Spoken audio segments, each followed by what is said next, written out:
విగ్రహారాధన. అది నా మాటలు కావు. నేను కూడా ఒకప్పుడు అలాంటివన్నీ ఎరగని స్థితి, అది తెలియని స్థితి అది.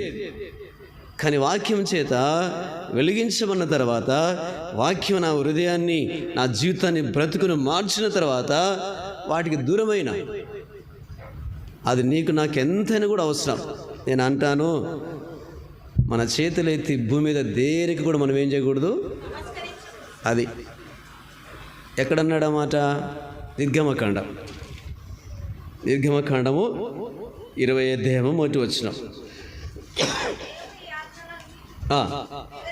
వివరించి చెప్పాను. దేవుడైన యెహోవాను నేనే దాసుల గృహమైన ఐగుప్తు దేశములో నుండి నిన్ను వెలుపలికి రప్పించి తిని, నేను తప్ప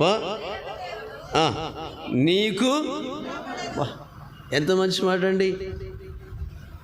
వేరొక్క దేవుడు లోకంలో ఎందరో ఉన్నారు ఆయన పేలుగలైనటువంటి వారు.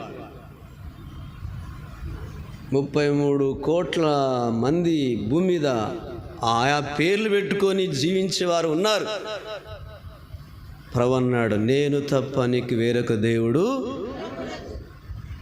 ఈ బల దగ్గరికి వస్తున్నటువంటి సందర్భంలో ప్రశ్న వేసుకో, ఉంటే తొలగించుకో, క్షమాపణ అడుగు. ప్రభు తెలియక దానికి మొక్కినా, దాని దగ్గరికి వెళ్ళినా, దాని మీద ఆధారపడినా, అది కూడా అనుకున్నా, నా పొరపాటు క్షమించిన ఆయన అంటే ప్రభు క్షమిస్తాడు.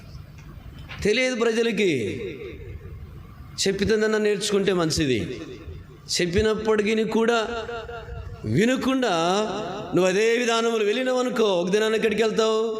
అగ్ని గంధకములతో మండుచున్న గుండంలోనికి. అది వాస్తవం.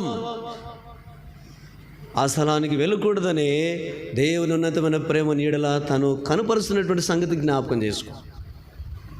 ఇంకా మన పాత ఇల్లు ఉంటాయి కదా, చాలామంది అంటుంటారు, కొన్ని గూళ్ళకు ఆ పేర్లు పెట్టింటారు. దయచేసి వినాలి మీరు. కొన్ని గూళ్ళు ఉంటాయి కదా, ఆ మూలకొకటి, ఈ మూలకొకటి, ఆ మూలకొకటి. ఆ గూళ్ళకి ఏం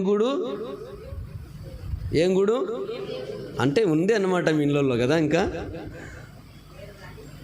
చిన్నప్పుడు మా ఇంట్లో ఏదో పాత ఇల్లు ఉండేది, మా అమ్మ అనేది ఏదన్నా ఉంటే అరే అక్కడ ఉంది పూరా ఆ దేవుని గుడిలో అంట. అది ఎక్కడ కింద, అది పునాది కింద. అవన్నీ పడిపోయినాయి, ఇప్పుడు ఏం లేవులేండి. అట్లా చూడండి, అది ఎట్లా వచ్చిందో అర్థం కాని స్థితి అనమాట అదంతా కూడా. అలాంటివన్నీ మనకి దేని జ్ఞాపకం చేస్తాయంటే